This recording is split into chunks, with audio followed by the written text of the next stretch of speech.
Assalamualaikum warahmatullahi wabarakatuh. Salam sejahtera, salam sehat dan bahagia kepada saudara-saudaraku dan sahabatku semua, masyarakat Kabupaten Kuburaya di seluruh titik penjuru kecamatan dan desa. Hari ini kita tahu perkembangan bahwasannya kondisi pandemi COVID-19 semakin mengkhawatirkan. Apalagi kemarin baru saja ditetapkan secara resmi bahwa Kota Pontianak dan Singkawang ini menerapkan PPKM darurat, yang artinya ini sebagai indikator bahwasannya telah terjadi lonjakan kasus yang sangat tinggi, angka meninggal dunia pun cukup tinggi, kemudian kecukupan rumah sakit untuk menampung juga sangat terbatas dan bahkan sudah penuh. Inilah yang perlu saya sampaikan kepada semuanya. Pemahaman PPKM darurat ini dimaksudkan adalah sebuah kebijakan yang diambil demi untuk memutus mata rantai penularan dari COVID-19 karena dikhawatirkan ini akan menimbulkan dampak-dampak apabila tidak segera dilakukan pengetatan atau pembatasan yang sangat ketat. Oleh karena itu, saudara-saudaraku sekalian, berkaitan dengan hal ini, karena Kuburaya berada di wilayah hinterland Kota Pontianak dan banyak desa serta daerah-daerah Kuburaya sebagai pensuplai lebih dari 50% untuk sumber pangan di Kota Pontianak, termasuk juga tentu masyarakat Kabupaten Kuburaya yang bekerja di Kota Pontianak, baik di sektor formal maupun informal, sektor jasa, perdagangan, dan semuanya. Nah, ini semua perlu kami sampaikan. Semua ini terjadi karena memang lonjakan-lonjakan kasus dan tidak terlepas daripada hal-hal yang terkait dengan protokol kesehatan yang mungkin kita selama ini agak lalai dan tidak mematuhi. Untuk itulah dampak daripada ini tentu akan berakibat banyak kegiatan ekonomi dan sosial yang terhambat, bahkan kegiatan pemerintah pun ya, karena WFH 100%, artinya kantor pemerintah tutup di kota, dan ini juga di Kuburaya, kita sebagai daerah hinterland, lebih kurang ada belasan desa yang berada di hinterland, termasuk juga yang langsung berhubungan dengan Kota Pontianak. Bagaimana kita harus menyikapi ini? Saya berharap kita memperkuat semuanya protokol kesehatan. Masker sudah menjadi satu budaya dan juga kebiasaan kita. Maskerku adalah pakaianku. Dan juga hal ini juga sekaligus kita pastikan setiap waktu kita harus berusaha di rumah selalu menjaga bagaimana agar setiap ada anggota keluarga yang pulang ke rumah, kita harus pastikan mencuci tangan dan juga sudah aman steril. Dan sekaligus saya ingin menyampaikan bahwasanya dalam kondisi seperti ini, marilah kita sama-sama bijak melihatnya. Kita harus melihat ini sebagai bagian daripada perenungan kita bersama. Mari kita menahan diri dari banyak hal karena memang situasi ini sulit. Kita memahami dan saya memahami bagaimana suasana kegiatan ekonomi yang tentu akan juga punya dampak. Namun demikian, demi untuk percepatan bagaimana agar ini bisa lebih terkendali dan landai, tentu harus ada langkah yang diambil oleh pemerintah pusat, dalam hal ini penetapan PPKM darurat, dan pemerintah provinsi, dan juga tentu kita sikapi dengan bijak, dengan pikiran besar. Kalau tidak ada kepentingan yang urgen, yang mendesak, kita tahan. Jangan dulu kita memaksakan harus ada keramaian, harus pergi datang, menimbulkan resiko-resiko. Kemudian juga intinya aktivitas boleh tetap kita jalankan. Kita tetap mencari rezeki, tapi tidak perlu memaksa. Karena dalam situasi seperti ini, kita faktor psikis juga penting. Faktor fisik juga penting. Jaga stamina kita, sering-seringlah kita berusaha untuk istirahat yang lebih cukup, dan pikiran kita pun harus fresh, segar. Jauhi dari hal-hal yang memantik emosional. Suasana batin di dalam tiap rumah tangga. Saya dari dulu menyampaikan, mari bangun suasana batin yang baik, yang lebih segar dan bahagia, yang menyenangkan, Jangan sampai menimbulkan stres, menimbulkan depresi, tekanan, dan sebagainya di dalam rumah tangga masing-masing. Karena ini hampir 60-70% berpengaruh signifikan. Tanpa ada pandemi saja, stres saja sudah bisa mendatangkan penyakit yang bermacam-macam. Apalagi di tengah pandemi COVID-19, imunitas kita akan turun, drop, dan itulah yang menyebabkan orang mudah tertular. Program vaksinasi ini adalah solusi yang dilakukannya vaksinasi secara massal ini upaya-upaya pemerintah, dan kita pemerintah Kuburaya juga melakukan dari sejak bulan Januari, bulan Maret di kantor bupati, kemudian bulan awal Juni kemarin selama 7 hari berturut-turut dari tanggal 22 sampai tanggal 30, di mana selama 7 hari itu ada 12.653 warga yang terjaring, terhimpun vaksinasi di kantor bupati. Dari total 12.000 lebih itu tidak ada satupun yang pingsan, tidak ada satupun yang aneh-aneh, tidak ada satupun yang setelah itu kemudian ada hal-hal yang meresahkan. Semuanya baik, berjalan. Artinya kita tidak usah terteror dengan berbagai berita hoax maupun informasi yang kurang jelas dan kurang dapat dipertanggungjawabkan. Marilah saudara-saudaraku sekalian, itikat baik pemerintah ini tentu pemerintah juga berusaha bagaimana menyelamatkan rakyatnya. Dan untuk itu, mari semuanya kita berprasangka baik, ikuti program vaksinasi. Kita sudah menyusun jadwal di berbagai desa, di seluruh kecamatan. Memang ada prioritas kepada 17 desa yang ada di bibir-bibir kota dan daerah padat, seperti di Kecamatan Sungai Kakap, Kecamatan Sungai Raya, Kecamatan Sungai Ambawang, dan Kecamatan Rasajaya karena ada dermaga juga yang menjadi jalur strategis yang menghubungkan dengan kabupaten lain, dan juga tempat di keluar masuknya dan berkumpulnya warga lalu lintas di situ. Oleh karena itu, saudara-saudaraku sekalian, semua jadwal yang sudah kita sebarluaskan ini, mari semuanya kita gerakkan. Pada camat yang menyebarluaskan ini juga, desa, perangkat desa, kepala dusun, ketua RW, ketua RT, penggerak PKK di kecamatan dan desa, kelompok majelis taklim atau kelompok peribadatan lainnya, dan juga kelompok-kelompok lembaga pemberdayaan masyarakat, BPD, LPM, dan juga organisasi-organisasi lainnya yang ada di desa-desa. Semuanya ayo bergerak, ayo kita ambil peluang menjadi bagian dari solusi dari daerah kita, dari negeri ini. Jangan sampai justru kita menjadi bagian yang menambah beban masalah bagi persoalan ini.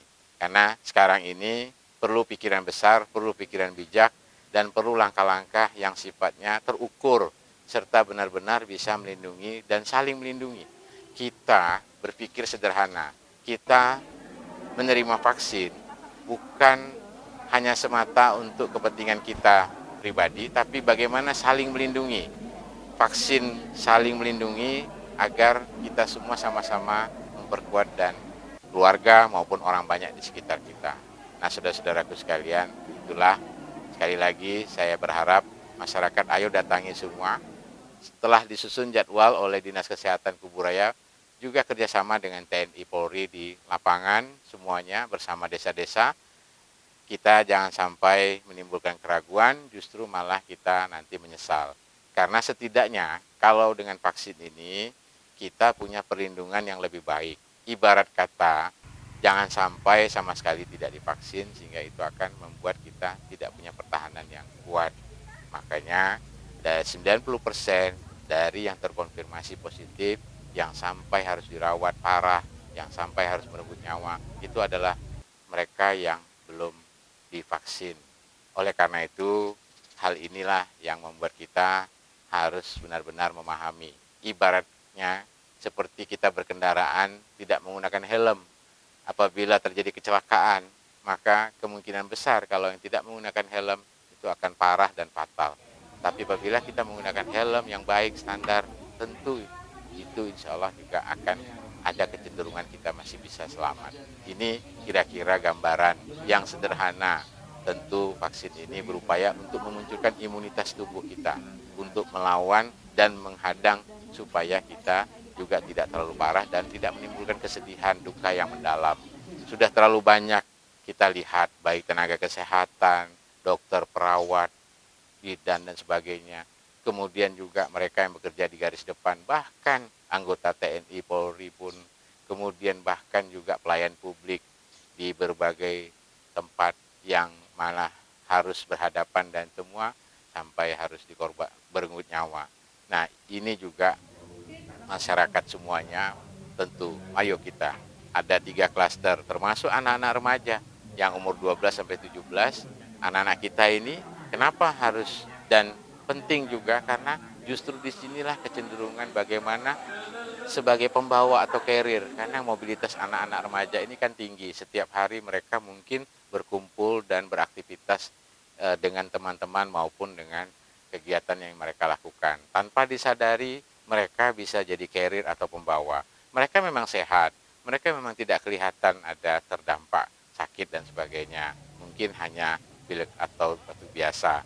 Nah, ini yang tidak disadari tiba-tiba terjangkit kepada orang tua, abang, paman, nenek dan sebagainya yang ada. Ini yang kenapa kemudian yang remaja juga tolong pada orang tua jangan berpikiran prasangka yang lain-lain, justru tingkat baik kita untuk memperkuat generasi ini dan juga menghindari supaya ini tidak terus-menerus terjadi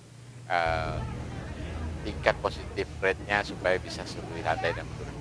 Dan Kuburaya berperan besar untuk memperkuat juga bagaimana kondisi PPKM darurat Pontianak ini bisa cepat. Maka saudara-saudaraku sekalian, saya berharap mari semuanya gerakkan semua, tidak ada waktu lagi, kita tidak perlu berdebat lagi pro kontra soal ini dan itu. Jangan terlalu banyak kita mengkonsumsi berita yang justru hanya mencari sensasi dan juga tidak berdasar. Ini semua masalah dunia. Masalah pandemi ini masalah global, masalah dunia. Bukan lagi persoalan 1-2 negara. Ketika ini menjadi masalah dunia dan semua negara juga menghadapi situasi yang sama, yang berat, maka kita harus berpikir cerdas dan paham logikanya. Bahwa semua menghadapi dengan situasi yang sama. Jadi tidak perlu berdebat lagi soal percaya dan tidak percaya. Kalau misalnya ini masalah hanya lokal, 1-2 negara, mungkin kita bisa ragu apa benar atau tidak ini. Tapi tentu karena ini seluruh dunia dan tidak ada satupun negara yang bisa mengklaim dia akan bisa menyelamatkan dirinya sendiri tanpa harus juga solidaritas menolong dan bekerja sama dengan semua negara.